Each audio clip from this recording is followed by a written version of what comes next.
ಎಲ್ಲರಿಗೂ ನಮಸ್ಕಾರ. ನಾನು ನರೇಂದ್ರ ಎಸ್ ಗಂಗೊಳ್ಳಿ ಮಾತಾಡ್ತಾ ಇದ್ದೀನಿ. ಚೋರಿ ಕಿಯಾರೆ ಸಂಚಿಕೆ 37ಕ್ಕೆ ಸ್ವಾಗತ. ಸುದ್ದಿ ಕದ್ದದ್ದೇ, ಆದರೆ ಸತ್ಯದ್ದೇ. ಆತ್ಮೀಯ ಸ್ನೇಹಿತರೆ, ನಿನ್ನೆ ವಿ.ಕೆ. ಮನಿ ಪತ್ರಿಕೆಯನ್ನು ಓದ್ತಾ ಇದ್ದೆ. ಅಲ್ಲಿ ಖ್ಯಾತ ಹಣಕಾಸು ಮತ್ತು ಬ್ಯಾಂಕಿಂಗ್ ತಜ್ಞರಾದ ಶ್ರೀಧರ ಬಾಣಾವರ್ ಅವರು PF ಕುರಿತಾದ ಪ್ರಶ್ನೆಯೊಂದಕ್ಕೆ ಉತ್ತರ ಕೊಟ್ಟಿದ್ದು ಬಹಳ ಇಂಟ್ರೆಸ್ಟಿಂಗ್ ಅನ್ನಿಸ್ತು. ಅದಕ್ಕಿಂತ ಹೆಚ್ಚಾಗಿ ಇದೊಂದು ಮಾಹಿತಿ ಎಲ್ಲ PF ಎಂಪ್ಲಾಯಿ ಪ್ರಾವಿಡೆಂಟ್ ಫಂಡನ್ನು ಮಾಡ್ತಾ ಇರ್ತಕ್ಕಂತಹ ಎಲ್ಲರಿಗೆ, ಅದರ ಸೌಲಭ್ಯವನ್ನು ಪಡೀತಿರ್ತಕ್ಕಂಥ ಎಲ್ಲರಿಗೂ ಕೂಡ ಇದೊಂದಿಷ್ಟು ಬೇಸಿಕ್ ಇನ್ಫಾರ್ಮೇಷನ್ ಗೊತ್ತಿರಬೇಕು ಅಂತ ಅಂದ್ಕೊಳ್ತೀನಿ. ಆ ನಿಟ್ಟಿನಲ್ಲಿ ಅವರು ಒಂದು ಪ್ರಶ್ನೆಗೆ ಕೊಟ್ಟಂಥ ಉತ್ತರವನ್ನು ನಿಮ್ಮ ಜೊತೆ ನೇರವಾಗಿ ಅದನ್ನು ಹಂಚ್ಕೊಳ್ತಾ ಇದ್ದೀನಿ. ಒಬ್ಬರು ಪ್ರಶ್ನೆ ಕೇಳಿದರು. ಖಾಸಗಿ ಕಂಪನಿಯೊಂದರಲ್ಲಿ 8 ವರ್ಷಗಳಿಂದ ಕೆಲಸ ಮಾಡ್ತಾ ಇದ್ದ ಗೆಳೆಯರೊಬ್ಬರು 1 ತಿಂಗಳ ಹಿಂದೆ ನಿಧನರಾಗಿದ್ದರಂತೆ.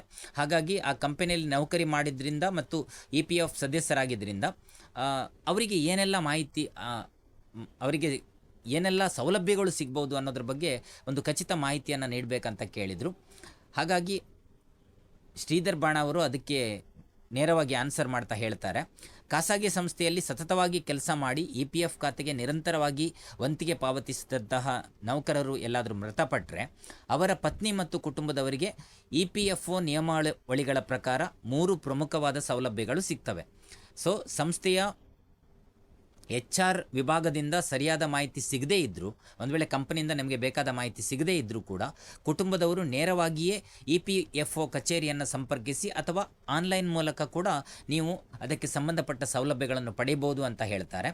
ನಂಬರ್ 1, EPF ಮೊತ್ತದ ವಾಪಸಾತಿ ಅಂತ. ಅಂದರೆ ನಿಮ್ಮ ಯಾರು EPF ಖಾತೆ ಹೋಲ್ಡರ್ ಇರ್ತಾರೆ ಆ ಖಾತೆಯಲ್ಲಿ ಸಂಗ್ರಹವಾಗಿರುವಂಥ ಒಟ್ಟು ಮೊತ್ತ, ಅಂದರೆ ಅವರ ವಂತಿಗೆ ಪ್ಲಸ್ ಕಂಪನಿಯ ವಂತಿಗೆ ಮತ್ತು ಅದರ ಮೇಲಿನ ಬಡ್ಡಿ ಏನು ಒಟ್ಟಾಗಿರ್ತದೆ ಅದು ಸಂಪೂರ್ಣವಾಗಿ ಅವರ ನಾಮಿನಿಗೆ ಖಂಡಿತ ಸಿಗ್ತದೆ. ನಂಬರ್ 2, EPSನ ಮಾಸಿಕ ಫ್ಯಾಮಿಲಿ ಪಿಂಚಣಿ ಅಂತ. ಅಂದರೆ 8 ವರ್ಷ ನಿರಂತರವಾಗಿ ಸೇವೆ ಸಲ್ಲಿಸಿರೋದ್ರಿಂದ ಇವನ್ ಕನಿಷ್ಠ 1 ವರ್ಷದ ಸೇವೆ ಪೂರ್ಣಗೊಳಿಸಿದ್ರೂ ಕೂಡ ಇದು ಅನ್ವಯಿಸ್ತದೆ ಅನ್ನೋದನ್ನು ಅವರು ಮೆನ್ಷನ್ ಮಾಡ್ತಾರೆ.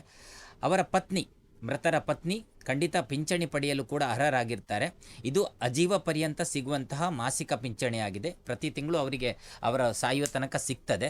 ಹಾಗೆಯೇ ಅವರಿಗೆ 25 ವರ್ಷಕ್ಕಿಂತ ಕಡಿಮೆ ವಯಸ್ಸಿನ 2 ಮಕ್ಕಳಿದ್ದರೆ ಆ ಮಕ್ಕಳಿಗೂ ಕೂಡ ತಲಾ 25% ಪಿಂಚಣಿ ಸೌಲಭ್ಯ, ಪೆನ್ಷನ್ ಸೌಲಭ್ಯ ಅಂತ ಏನು ಕರಿತೀವಿ, ಅದು ಖಂಡಿತ ಸಿಗ್ತದೆ ಅಂತ. ಹಾಗೆಯೇ ನಂಬರ್ 3, EDLI ಜೀವ ವಿಮೆ ಸೌಲಭ್ಯ ಕೂಡ ಸಿಗ್ತದೆ ಅಂತ. ಇದೇ ತುಂಬ ಇಂಟ್ರೆಸ್ಟಿಂಗ್ ಅಂತ ಅನಿಸಿದ್ದು. ಇದು ಪ್ರಮುಖ ಸೌಲಭ್ಯವಾಗಿದ್ದು ಹಲವರಿಗೆ ಇದರ ಬಗ್ಗೆ ಮಾಹಿತಿ ಇಲ್ಲ. EPF ಸದಸ್ಯರಾಗಿದ್ದ ನೌಕರರು ಸೇವೆಯಲ್ಲಿದ್ದಾಗ ಮೃತಪಟ್ಟರೆ ಅವರ ನಾಮಿನಿ ಅಥವಾ ಕುಟುಂಬಕ್ಕೆ ಕನಿಷ್ಠ ಮತ್ತು ಗರಿಷ್ಠ ವಿಮಾ ಮೊತ್ತ ಸಿಗ್ತದೆ ಅಂತೆ.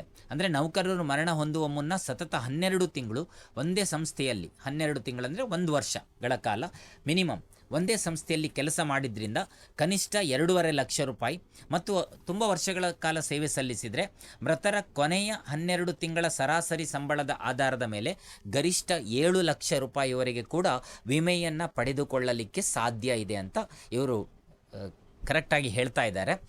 ಇದೊಂದು ಇಂಪಾರ್ಟೆಂಟು. ಒಟ್ಟಾರೆಯಾಗಿ EPFನ ಮೊತ್ತ, PF ಮೊತ್ತ ಏನಿತ್ತು ಒಟ್ಟಾಗಿದ್ದು ಅದು ಸಿಗ್ತದೆ. ಫ್ಯಾಮಿಲಿಗೆ ಪಿಂಚಣಿ ಸೌಲಭ್ಯ ಸಿಗ್ತದೆ. ಹಾಗೆಯೇ ಜೀವ ವಿಮಾ ಸೌಲಭ್ಯ ಕನಿಷ್ಠ 2.5 ಲಕ್ಷದಿಂದ ಗರಿಷ್ಠ 7 ಲಕ್ಷದವರೆಗೆ ಸಿಗ್ತದೆ ಅನ್ನೋದು ಖಚಿತ ಆಗ್ತದೆ. ಹಾಗೆಯೇ ಈ ಒಂದು ಕ್ಲೈಮನ್ನು ಪಡೀಲಿಕ್ಕೆ ಯಾವ್ಯಾವ ದಾಖಲೆಗಳು ಬೇಕು ಅಂತ ಕೇಳಿದರೆ, ಇತ್ತೀಚಿನ ದಿನಗಳಲ್ಲಿ EPFO ಸಾಕಷ್ಟು ಈ ಕ್ಲೇಮ್ ಪ್ರಕ್ರಿಯೆಗಳನ್ನು ಸರಳಗೊಳಿಸಿದೆ. ಕಂಪನಿಯ ಸಹಾಯ ಸಿಗದೇ ಇದ್ದರೂ ಕುಟುಂಬದವರು ನೇರವಾಗಿ ಕ್ಲೇಮ್ ಮಾಡಬಹುದಾಗಿದೆ. ಕ್ಲೇಮ್ ಮಾಡಲು ಸಲ್ಲಿಸಲು ಬೇಕಾದ ದಾಖಲೆಗಳು ಏನು ಅಂತ ಕೇಳಿದರೆ, ಮೃತ ಸದಸ್ಯರ ಮರಣ ಪ್ರಮಾಣ ಪತ್ರದ ಮೂಲ ಪ್ರತಿ ಒರಿಜಿನಲ್, ಹಾಗೆಯೇ ಪತ್ನಿಯ ಆಧಾರ್ ಕಾರ್ಡ್, ಯಾರು ಅರ್ಜಿ ಹಾಕ್ತಾರೆ ಅವರು ಆಧಾರ್ ಕಾರ್ಡ್ ಮತ್ತು ಪ್ಯಾನ್ ಕಾರ್ಡ್, ಪತ್ನಿಯ ಬ್ಯಾಂಕ್ ಪಾಸ್ಬುಕ್ ಪ್ರತಿ ಅಥವಾ ಕ್ಯಾನ್ಸಲ್ ಮಾಡಿದ ಚೆಕ್ ಹಾಳೆ, ಪಿಂಚಣಿ ಮತ್ತು ವಿಮಾ ಹಣ ಜಮೆ ಆಗಬೇಕಾಗಿರುವ ಖಾತೆಯ ನಿರ್ದಿಷ್ಟ ವಿವರಕ್ಕಾಗಿ ಅದನ್ನು ಕೇಳ್ತಾ ಇರುವಂಥದ್ದು. ಹಾಗೆಯೇ ಮೃತರ UAN ಸಂಖ್ಯೆ ಮತ್ತು EPF ಖಾತೆಯ ವಿವರವನ್ನು ಕೊಡಬೇಕಾಗತ್ತೆ. ಮಕ್ಕಳಿದ್ದರೆ ಅವರ ಜನ್ಮ ದಿನಾಂಕದ ಪ್ರಮಾಣ ಪತ್ರ, ಅಂದರೆ 25 ವರ್ಷ ಆಗಿದೆಯೇ ಇಲ್ವೋ ಅನ್ನೋದನ್ನು ಖಚಿತಪಡಿಸಲಿಕ್ಕೋಸ್ಕರ ಮಕ್ಕಳ ಪಿಂಚಣಿಗಾಗಿ ಅದನ್ನು ಪ್ರೊವೈಡ್ ಮಾಡಬೇಕು. ಹಾಗೆಯೇ ಇತ್ತೀಚಿನ ಪಾಸ್ಪೋರ್ಟ್ ಅಳತೆಯ ಭಾವಚಿತ್ರಗಳನ್ನು ಸಲ್ಲಿಸಬೇಕಾಗತ್ತೆ. ಈ 3 ಸೌಲಭ್ಯಗಳನ್ನು ಒಂದೇ ಬಾರಿ ಪಡೀಲಿಕ್ಕೆ ಒಂದು ಫಾರ್ಮ್ 10D ಅಂತ ಸಿಗುತ್ತೆ, ಅದನ್ನು ಸಲ್ಲಿಸಬೇಕಾಗತ್ತೆ. ಇನ್ನು ಕ್ಲೈಮನ್ನು ಆನ್ಲೈನ್ ಮತ್ತು ಆಫ್ಲೈನ್ ಎರಡೂ ರೀತಿಯಲ್ಲಿ ನೀವು ಬಳಸ್ಕೊಳ್ಳಿಕ್ಕೆ ಕೂಡ ಖಂಡಿತ ಸಾಧ್ಯ ಇದೆ.